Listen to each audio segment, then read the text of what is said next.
Hello, good morning. Previous ক্লাসে আমরা কার্য সম্পর্কে বিস্তারিত পড়েছি। তো সেখানে পড়েছি যে একটা নির্দিষ্ট সময় ধরে আমরা কার্য করছি, নাকি? আজকে আমরা পড়ব ক্ষমতা বা পাওয়ার।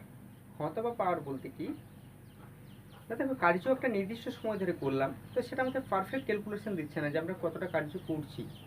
তো সেই পারফেক্ট ক্যালকুলেশন করার জন্য আমরা কী করছি না, কার্যটাকে টোটাল সময় সাপেক্ষে না প্রকাশ করে প্রতি একক সেকেন্ড সময় আমরা কত কার্য করছি সেইভাবে প্রকাশ করার আমরা চেষ্টা করি। আর এই যে প্রতি একক সময়ে কার্য কত করছি সেটার প্রকাশ, সেটাকে আমরা কি বলছি, ক্ষমতা বা পাওয়ার। কেমন? প্রতি তাহলে ক্ষমতার ডেফিনেশন কি দেবো না, প্রতি একক সময়ে আমরা যে পরিমাণ কার্য করি সেটাকেই বলছি আমরা ক্ষমতা।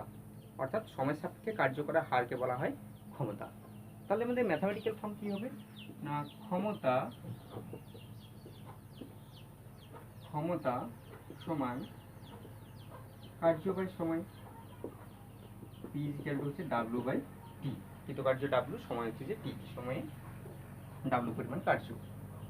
এখন আবার আমরা কি রিলেশনশিপ জানি যে ডাব্লিউ ইজিক্যাল টু হচ্ছে এফ এস।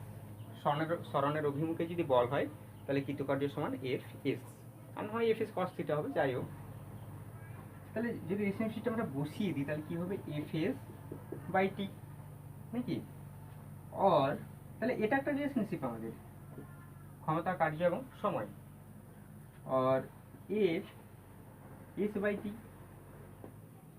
আবার এস বাই টি রিলেশনশিপটা কি প্রকাশ করে না, দেখো rate of change of displacement, অর্থাৎ প্রতি একক সময়ে সরণ এস, মানে টি সময়ে সরণ এস, তাহলে প্রতি একক সময়ে সরণ এস বাই টি মানে গতিবেগ বা ভেলোসিটি, অর্থাৎ এফ ভি প্রকাশ করছে, বুঝছে? অর্থাৎ T is equal to F V. তাহলে আমরা ক্ষমতার দুটো রিলেশনশিপ পাচ্ছি, এটা অ্যান্ড এটা। প্রথমটা হচ্ছে যে যদি কার্য দেওয়া থাকে যে টি সময়ে টোটাল কার্য করেছিলাম ডাব্লু, তাহলে ক্ষমতা কত না, কৃতকার্য বাই সময়, একক সময় কার্যকে ক্ষমতা বলছি। আর সেকেন্ড কেসকে আমরা কিভাবে এক্সপ্লেন করব যে ভি বেগে গতিসম্পন্ন কোনো বস্তুর, ভি বেগে গতিসম্পন্ন কোনো বস্তুতে এফ বল প্রয়োগ করেছি, যার জন্য বস্তুতে সরণ যদি এস হয় এবং সেটা টি সময়ে, তাহলে আমরা ক্ষমতা রিলেশনশিপ কি পাবো, এফ ইজিক্যাল টু প্রযুক্ত বল ইন্টু বেগ, তাই তো? তাহলে ক্ষমতার একক কি হবে,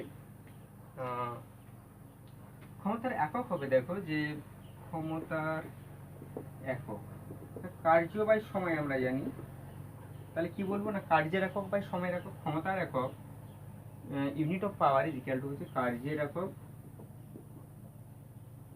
বাই হচ্ছে যে সময়ের একক, নাকি? আবার কার্যের একক আমরা সিজিএস এ যদি বলি তাহলে কি হয়, আর সময়ের একক হচ্ছে সেকেন্ড। তাহলে সিজিএস পদ্ধতিতে ক্ষমতার একক হচ্ছে আগ পার সেকেন্ড। জানি আমরা প্রতি একক সেকেন্ডে কত কার্য করছি, সেটা যেহেতু ক্ষমতা, তাহলে আগ পার সেকেন্ড। এসআই কি দেবে না, এসআই কার্যের একক আমরা জানি জুল, আর সময়ের একক হচ্ছে যে সেকেন্ড, তাহলে হচ্ছে যে জুল পার সেকেন্ড। আর এই জুল পার সেকেন্ডটাকে এসআই পদ্ধতিতে যে জুল পার সেকেন্ডটাকে আমরা কি বলছি, ওয়াট, বুঝছি? তাহলে এক ওয়াট সমান সমান আমরা কি লিখতে পারি, এক ওয়াট সমান সমান হচ্ছে এক জুল বাই এক সেকেন্ড। অর্থাৎ কোনো বস্তু এক সেকেন্ডে যদি, কোনো একটা বস্তু যদি এক সেকেন্ডে এক জুল পরিমাণ কার্য করে, তাহলে তার ক্ষমতাকে আমরা কি বলবো, এক ওয়াট ক্ষমতা বলবো, রাইট? নেক্সট আরেকটা একক আছে, সেটা হচ্ছে যে এফপিএস পদ্ধতিতে, যেটাই হচ্ছে আমরা ক্ষমতাকে প্রকাশ করার জন্য বেশি ব্যবহার করি যে কোনো ইলেকট্রিক্যাল ডিভাইস। এফপিএস পদ্ধতিতে, যেটার নাম হচ্ছে হর্স পাওয়ার আমরা জানি, হর্স পাওয়ার বা অশ্ব ক্ষমতা, বুঝছে? যা ক্ষমতাকে প্রকাশ করার একটা বড় ইউনিট। তাহলে হর্স পাওয়ার বা অশ্ব ক্ষমতা আমরা কাকে বলবো, এক পাউন্ড ভর সম্পন্ন কোনো বস্তুকে যদি অভিকর্ষ বলের বিরুদ্ধে আমরা উপরের দিকে 1 ফুট তুলতে পারি 1 সেকেন্ডে, তাই তো? তাই বলছি 1 সেকেন্ডে 550 ফুট পণ্যভার বস্তুকে অভিকর্ষের বিরুদ্ধে যদি আমরা উপরের দিকে 1 ফুট তুলতে পারি, তাহলে যে কার্য করা হয় সেই কার্যটাকে আমরা কি বলছি, 1 হর্স পাওয়ার কার্য। অর্থাৎ মানে ক্ষমতাটাকে বলছে 1 হর্স পাওয়ার। সেখানে সম্পর্কটি কি, 1 horse power is equal two 550 foot pound per second, হয়েছে? এগুলো হচ্ছে আমাদের রিলেশনশিপ। আর যেমন আমরা প্রকাশ করি বড়ভাবে ইউনিটগুলোকে, 1 কিলোওয়াট সমান আমরা কি বলবো, আর 10⁻³ ওয়াট, তাই তো। 1 মেগাওয়াট সমান কত হবে? 10⁻6 ওয়াট। মেগা মানে 10⁻6, কিলো মানে 10⁻3। এগুলো আমাদের নিউমেরিক্যাল করার সময় কাজে লাগবে। যাক, তাহলে ক্ষমতার মাত্রা কি হবে? ডাইমেনশন অফ পাওয়ার মাত্রা হবে, দেখো, কার্যের মাত্রা বাই সময়ের মাত্রা, কার্যের মাত্রা বাই সময়ের মাত্রা। তাহলে কার্যের মাত্রা হবে, দেখো আমরা জানি বল ইন্টু সরণ কার্য সমান বল ইন্টু সরণ বা হচ্ছে সময়। তাহলে বলের মাত্রা আমরা জানি m(m)(t)-2, সরণের জন্য আরেকটা n, সময়ের জন্য নিচে একটা t। তাহলে কি পাচ্ছি দেখো, l স্কয়ার হচ্ছে l স্কয়ার, টা উপরে উঠলে আবার -1 মানে -1 -2 -3, ml স্কয়ার t - 3 হচ্ছে ক্ষমতার মাত্রা, রাইট। নেক্সট, তাহলে ক্ষমতার ধারণার কিছুই নয়, ক্ষমতা জাস্ট আমাদের কার্যকে প্রকাশ করার একটা পদ্ধতি। প্রতি একক সময়ে কোনো যন্ত্র যে পরিমাণ কার্য করছে, অর্থাৎ কার্যকে 1 সেকেন্ডে প্রকাশ করার পদ্ধতি।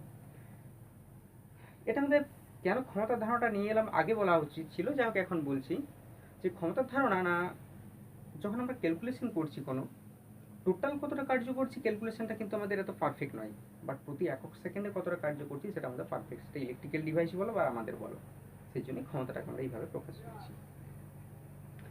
নেক্সট আমরা পড়বো শক্তি,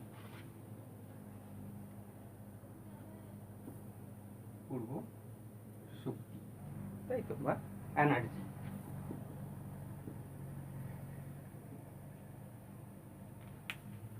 হয়েছে? তাহলে এনার্জি কি? কার্য করার সামর্থ্যকে শক্তি বলা হয়, তাই তো। কি বলা হয়? কার্য করার সামর্থ্যকে শক্তি বলা হয়। জেনারেলি আমরা বলি আমাদের হচ্ছে যে আমাদের কাজ করার সময় যে তোর কোনো শক্তি নেই, তাই তুই কাজ করতে পারছিস না, নাকি? অর্থাৎ আমাদের মধ্যে যে শক্তি থাকে তবেই আমরা কাজ করতে পারবো। কোনো বস্তুর মধ্যে যে শক্তি থাকে সেই শক্তির জন্যই সে কাজ করতে পারে।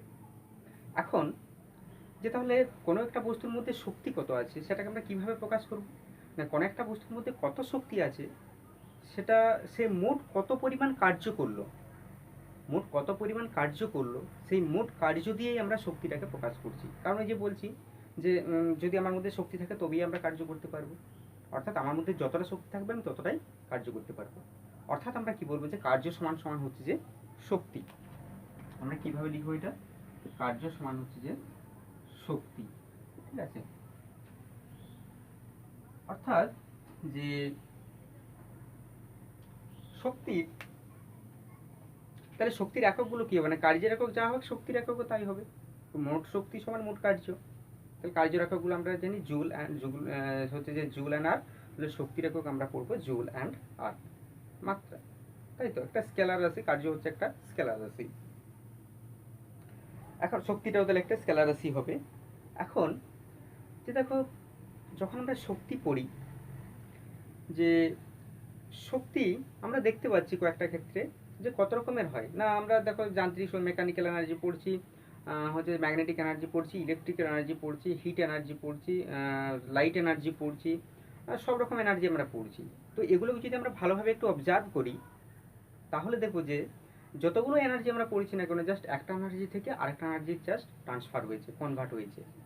যেমন লাইট জ্বলছে, এখানে আমরা কি দেখছি না, ইলেকট্রিক্যাল এনার্জি ছিল, ইলেকট্রিক্যাল এনার্জিটা কি হচ্ছে লাইট এনার্জিতে কনভার্ট হচ্ছে এবং হিট এনার্জিতে কনভার্ট হয়েছে। ফ্যান ঘুরছে, ইলেকট্রিক্যাল এনার্জিটা মেকানিক্যাল এনার্জিতে কনভার্ট হয়েছে। অর্থাৎ আমরা যে এত রকমের শক্তি দেখতে পাচ্ছি, এই শক্তিগুলো কিন্তু জাস্ট নতুনভাবে তৈরি হচ্ছে না, একটা ফর্ম থেকে একটা ফর্মে জাস্ট ট্রান্সফার হচ্ছে, কনভার্ট হচ্ছে। সেই জন্য আমরা বলি যে মহাবিশ্বের মোট শক্তি সর্বদা ধ্রুবক, শুধুমাত্র একটা শক্তি থেকে আরেকটা শক্তিতে রূপান্তরিত হয়, যেটাকে বলা হয় শক্তির নিত্যতা সূত্র। আমরা জানি যেটা বলছি শক্তির নিত্যতা সূত্র।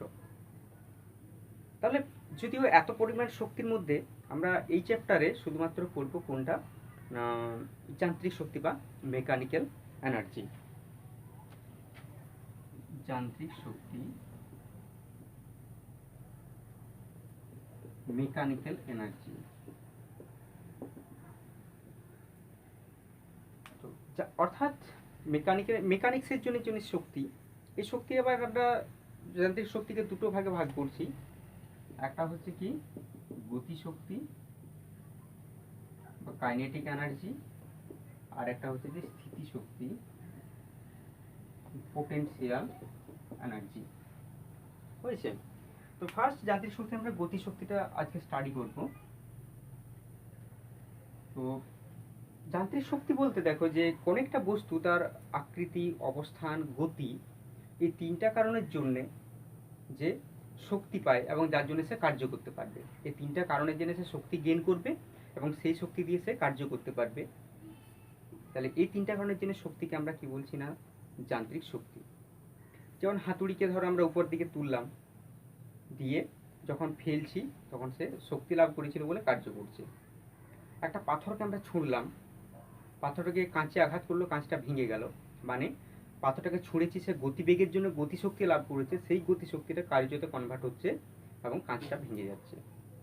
অর্থাৎ শক্তি থাকলে তবেই কার্য সম্ভব। তাহলে আকৃতি বলো, অবস্থান বলো, আকৃতি যেমন স্প্রিংয়ের ক্ষেত্রে বলো, ঠিক আছে, আকৃতি চেঞ্জ হচ্ছে।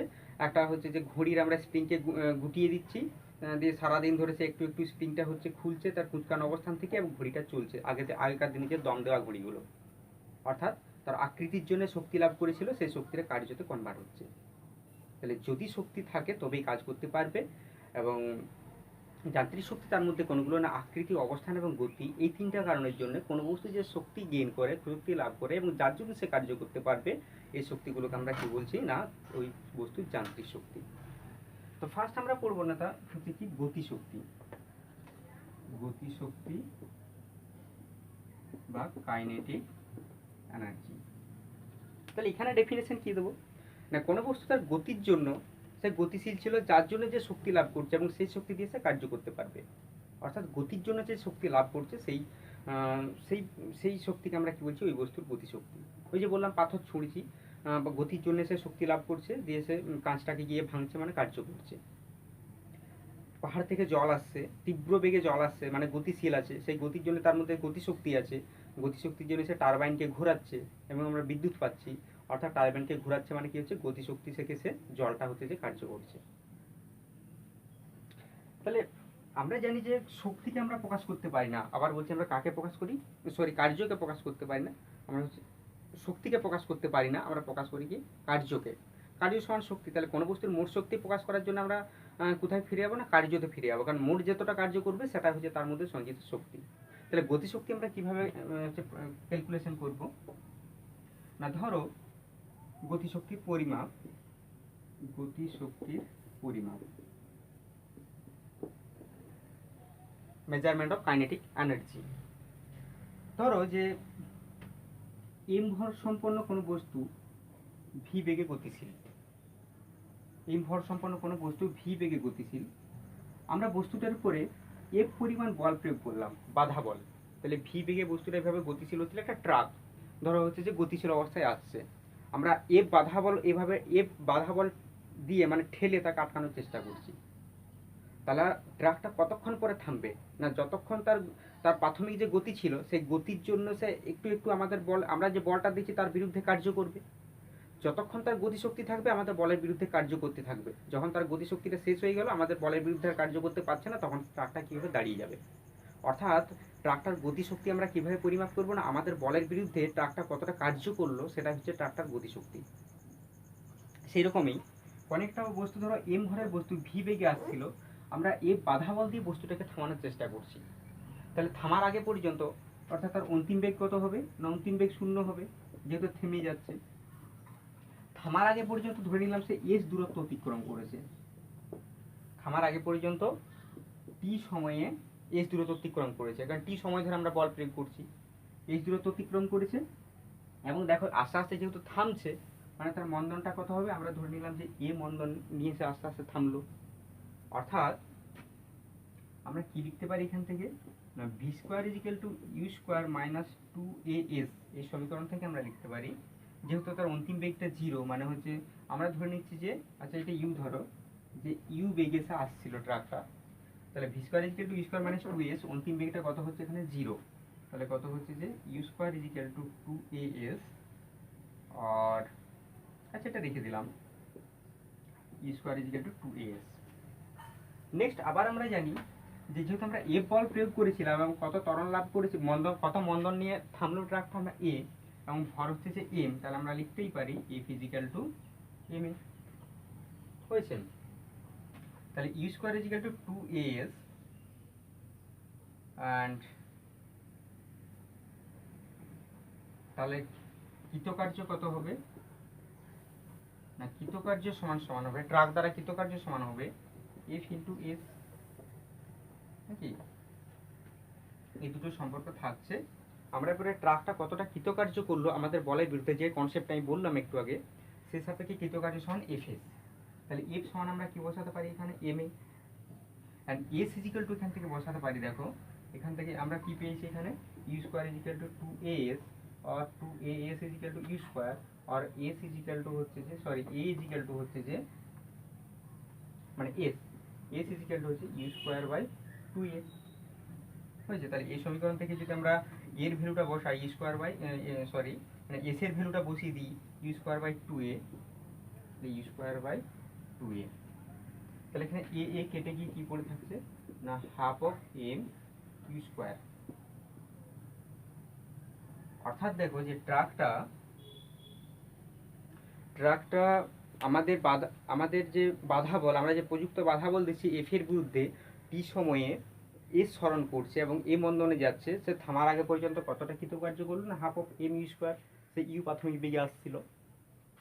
আর আমরা জানি যে যতটা সে কৃতকার্য করবে সেটাই হচ্ছে তার মধ্যে নিশ্চয়ই শক্তি সঞ্চিত ছিল, তবেই সে কৃতকার্যটা করলো, সে গতিবেগে আসছিল, তাহলে আমরা এটাকেই বলছি যে অতএব ট্রাকটার গতিশক্তি সমান ট্রাকটা দ্বারা কৃতকার্য। তাহলে কৃতকার্য এটা বেরিয়েছে, অর্থাৎ ট্রাকটার গতিশক্তি সমান সমান কত হবে, আর এখানে সমান হচ্ছে half of m u square, half of m u square. আর ইন জেনারেলি আমরা যেটা লিখি, আমরা সবসময় কি লিখি ইন জেনারেলি, যে half of m u square. অর্থাৎ কোনো বস্তু যদি ইউ সমবেগে যায় এবং বস্তুর ভর যদি এম হয়, তাহলে তার গতিশক্তির পরিমাপ কত, গতিশক্তির পরিমাপ হচ্ছে যে half of m u square. বা কোনো বস্তু যদি ভি বেগে যায়, তাহলে এম ভরের বস্তু যদি ভি বেগে যায় তাহলে গতিশক্তির পরিমাপ কত, half of m v square. Next আমরা গতিশক্তির সাথে কার্যের আরেকটা ভালো রিলেশনশিপ করব, যেটা হচ্ছে গতিশক্তি এবং কার্যের সম্পর্ক। অর্থাৎ ওকে এটা একটা গতিশক্তি এবং কার্যের একটা আমরা ভালো রিলেশনশিপ করব। ধরো যে কোন একটা এম ভরের বস্তুর উপরে আমরা এফ পরিমাণ বল প্রয়োগ করলাম, বস্তুটার প্রাথমিক বেগ কত ছিল ইউ প্রাথমিক বেগে যাচ্ছিল, আমরা এফ পরিমাণ বল প্রয়োগ করেছি, তাহলে বস্তুটা সাপোজ যদি এ ত্বরণ লাভ করে বল প্রয়োগ করার জন্য, তাহলে গতিবেগটা বাড়বে। আমরা ধরে নিলাম যে গতিবেগটা বেড়ে ভি হয়েছে, ইউ প্রাথমিক বেগে যাচ্ছিল, আমরা এফ পরিমাণ বল প্রয়োগ করেছি, গতিবেগ বেড়ে ভি হয়েছে, গতিবেগ বেড়েছে মানে কত ত্বরণ লাভ করেছে এ, এবং বস্তুটার ভর হচ্ছে যে এম। তাহলে এই রিলেশনশিপটা আমরা লিখতে পারি যে V square equal to square plus 2as, এবং এস ত্বরণ হচ্ছে যে এস স্মরণ হয়েছে বস্তুটার, তাহলে স্মরণ এস সমান কত হচ্ছে v square minus u square by 2a। এটা আবার আমরা জানি দেখো যে F physical to m a, যেহেতু প্রযুক্ত বল এ এবং বস্তুটা বল প্রয়োগের জন্য এ ত্বরণ লাভ করেছে, তাহলে এ ফিজিক্যাল টু হচ্ছে যে এম এ। তাহলে ওই এফ বলের জন্য বস্তুটার কৃতকার্য কত হচ্ছে না বল ইন্টু স্মরণ, তাহলে বল দ্বারা কৃতকার্য সমান বল ইন্টু স্মরণ।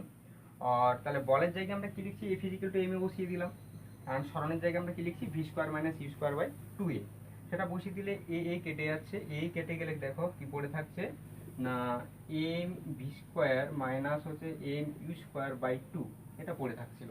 তাহলে এটা যদি আমরা আলাদা করি তাহলে কি পড়ে থাকছে না কি আসছে half of m v square minus half of m u square নাকি। অর্থাৎ যে কি পাচ্ছি আমরা অন্তিম বেগ পেয়েছিলাম ভি, তাহলে half of m v square মানে কি বলবো অন্তিম গতিশক্তি, প্রাথমিক বেগ কত ছিল ইউ, তার মানে কি বলবো প্রাথমিক গতিশক্তি। আর এটা হচ্ছে কৃতকার্য। অর্থাৎ এটা একটা খুব ইম্পর্টেন্ট রিলেশনশিপ আমাদের নিউমেরিক্যাল করার জন্য, যে কোনো বস্তু দ্বারা মোট কৃতকার্য সমান বস্তুটির গতিশক্তির পরিবর্তন।